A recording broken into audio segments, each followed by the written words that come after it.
Hi everyone, I'm Perry. Welcome to Living Your Best Life with Eddie Stone. Hello, Eddie. Hi, Perry. How are you this evening? Great to have a chance to connect. Yes, I'm great. I'm great. How is the situation over there right now, Eddie? Well, if it's just in general, let's talk about general first. At least personally and professionally, life is good.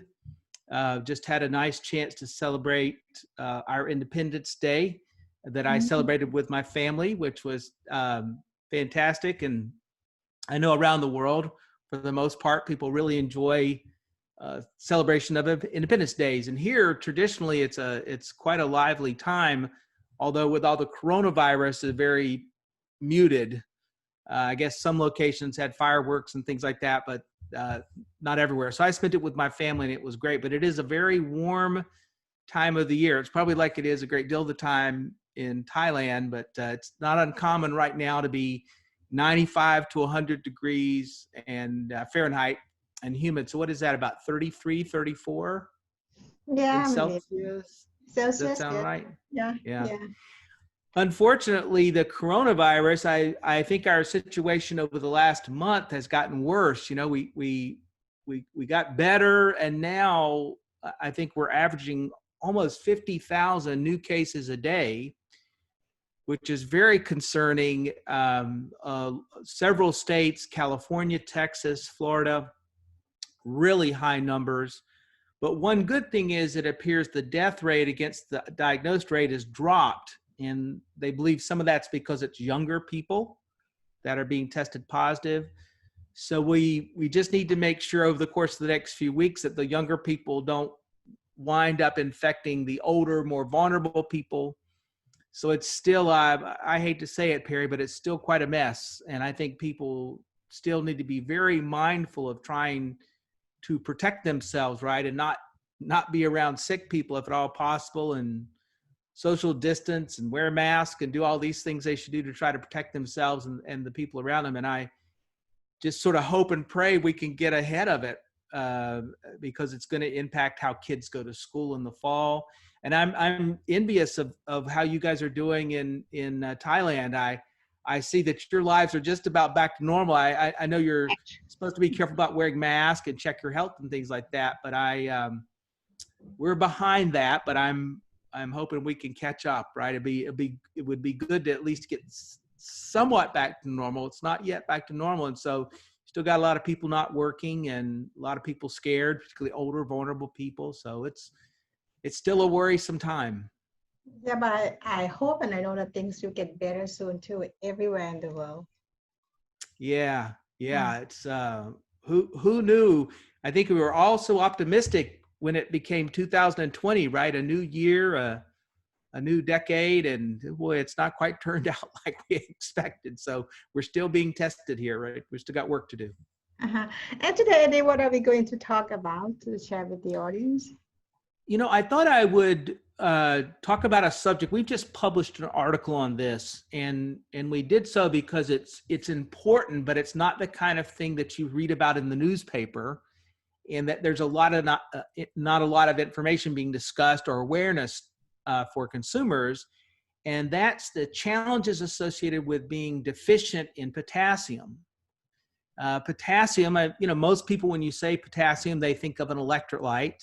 Mm-hmm. And they think about calcium, magnesium, and potassium being sort of these essential minerals or sort of elements that we need for our body's functions, but they tend to take it for granted unless they're perhaps an athlete that, because of working out and perspiration and things like that, they understand that they need to replenish with electrolytes to build their body back up to be able to survive excess sweating and things of that kind. But everyday people have this issue, and it's one of the things that can really lead to quite a few challenges. So I thought I would share a little bit about those challenges and offer some ideas for solutions, but maybe first things first, just make people aware of sort of what we're dealing with. And to give you an idea, most people around the world, not just athletes, but most people around the world are deficient in potassium.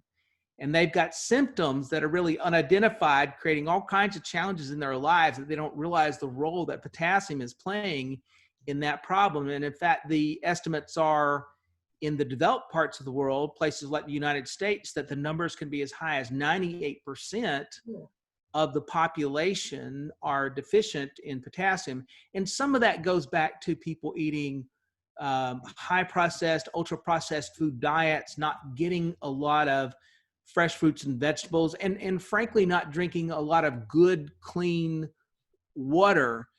People tend to drink water that's been distilled or a dual osmosis type of situation where minerals aren't added back in. And so the water they're drinking really doesn't have minerals in it. And so it creates this problem. And then kind of what you put on top of that are drinks with caffeine in them.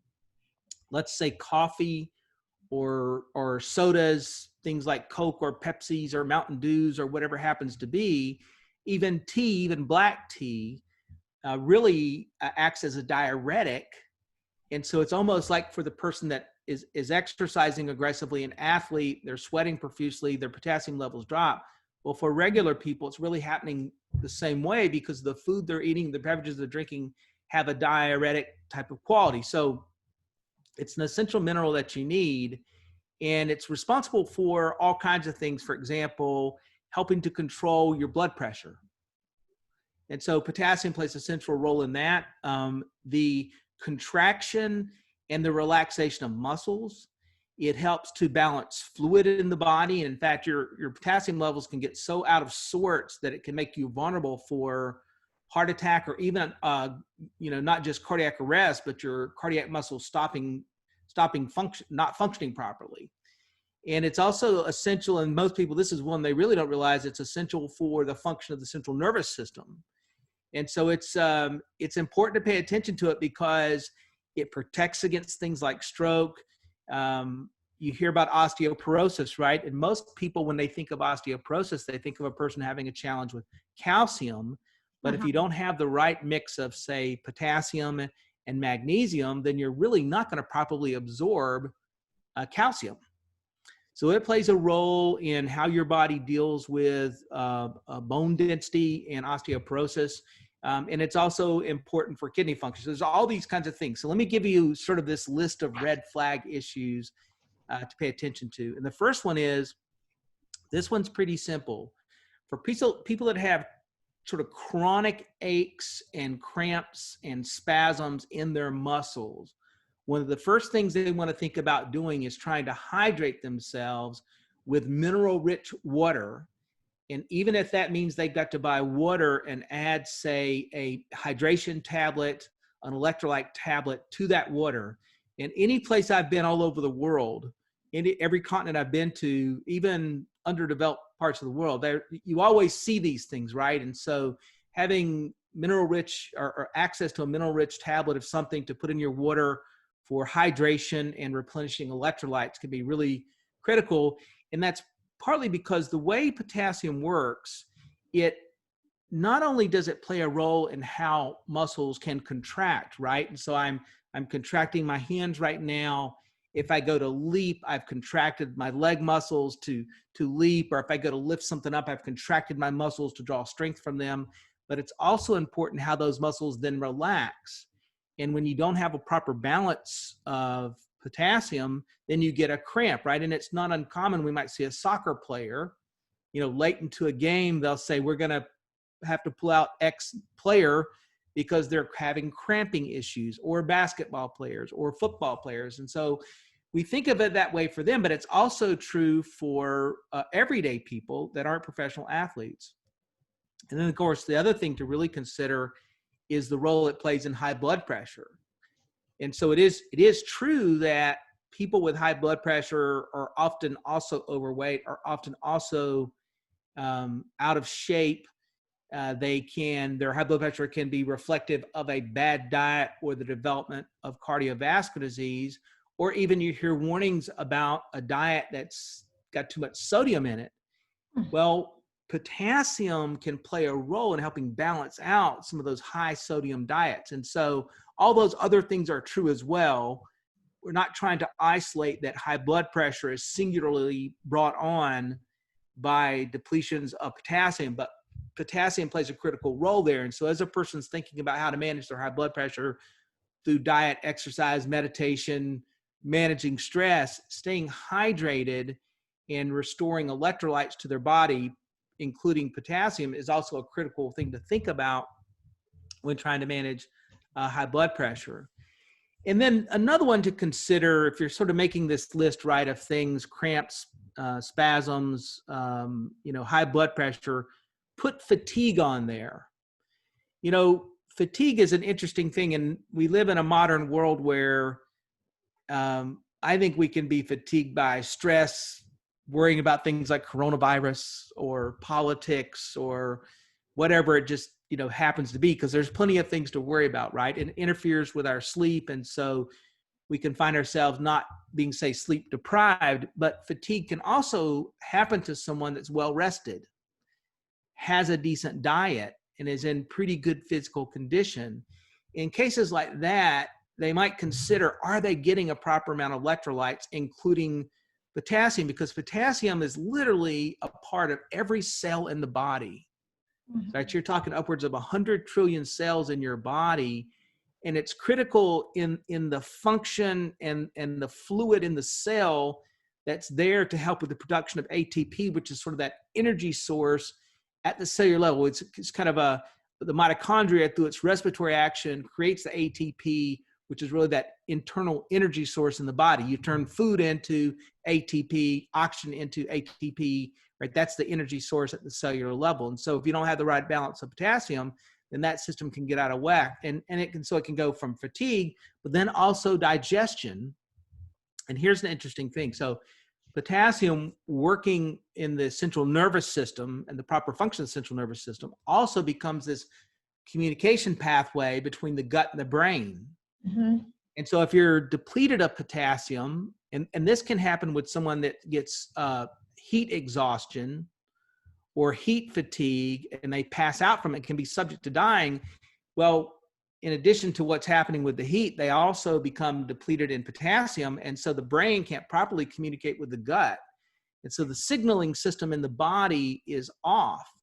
And so this can show up in all kinds of forms, and a mild form that people ignore, but something that could be fixed by, getting electrolytes back in their body, is digestive issues, because the contracting motion of the digestive tract, the large intestine, the small intestine, you've got to have a healthy level of potassium in your body for the brain signaling and the other processes in the body to work. Remember last week we talked about the gut-brain axis, for that to work. So the contracting and then the relaxation, and the contracting and relaxation, so that food can digest. Food doesn't only digest with stomach acids, and then it's got to pass through the body. And so this whole system can really break down if you don't have enough potassium, basically if your electrolyte levels are low. So it's pretty critical. And then that system, as it might fail, you've got the same type of challenge with, say, irregular heartbeats. And you may have met someone that says they have AFib. That's really common, particularly as people get older.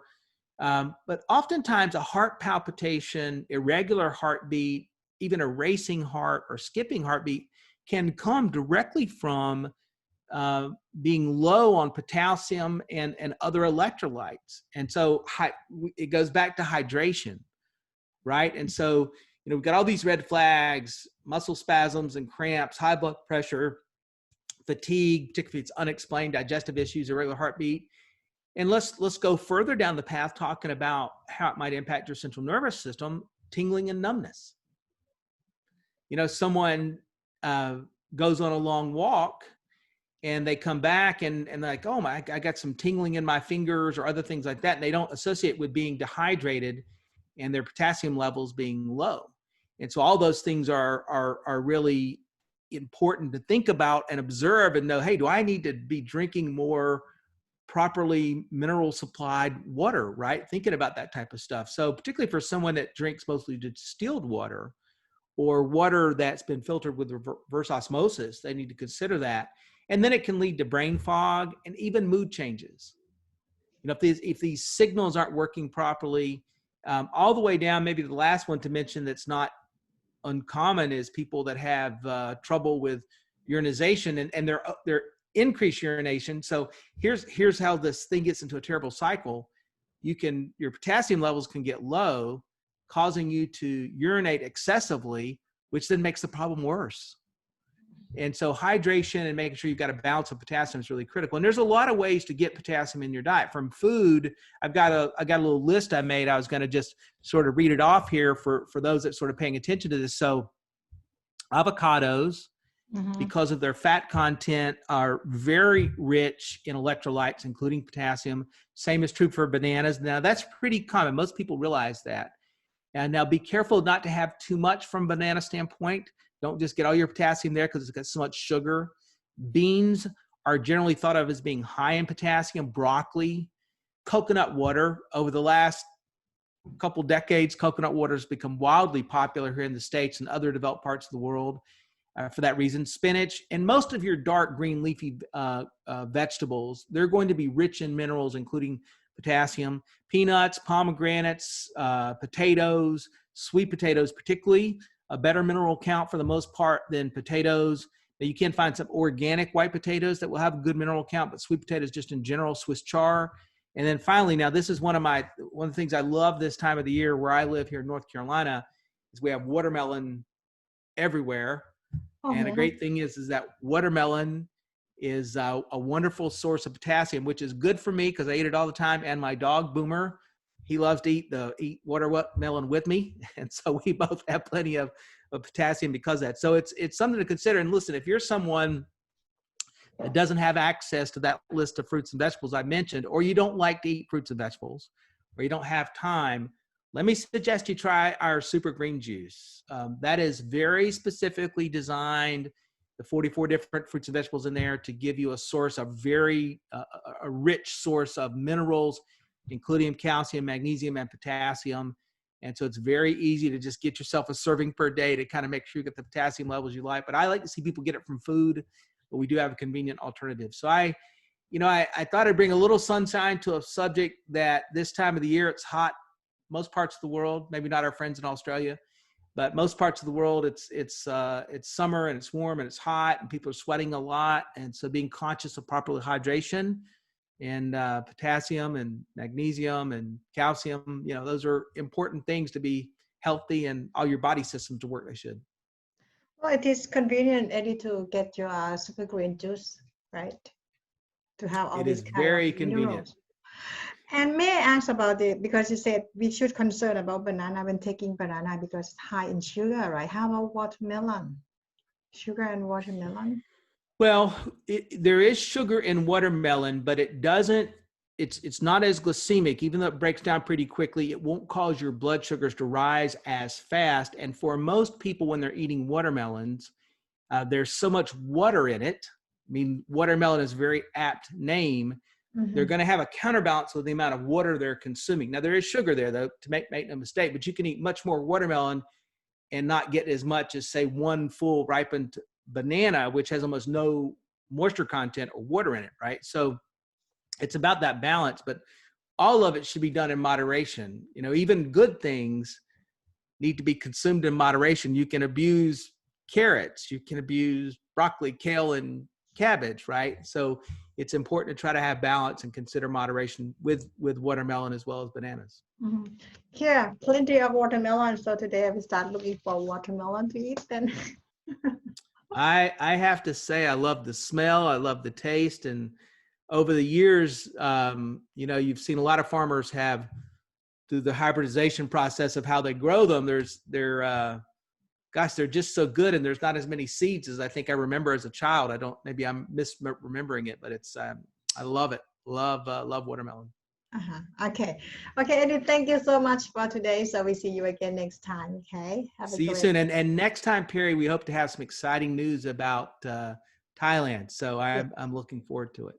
Yeah. Okay. So we see you next time. Bye bye. Thank you. Bye bye. Bye.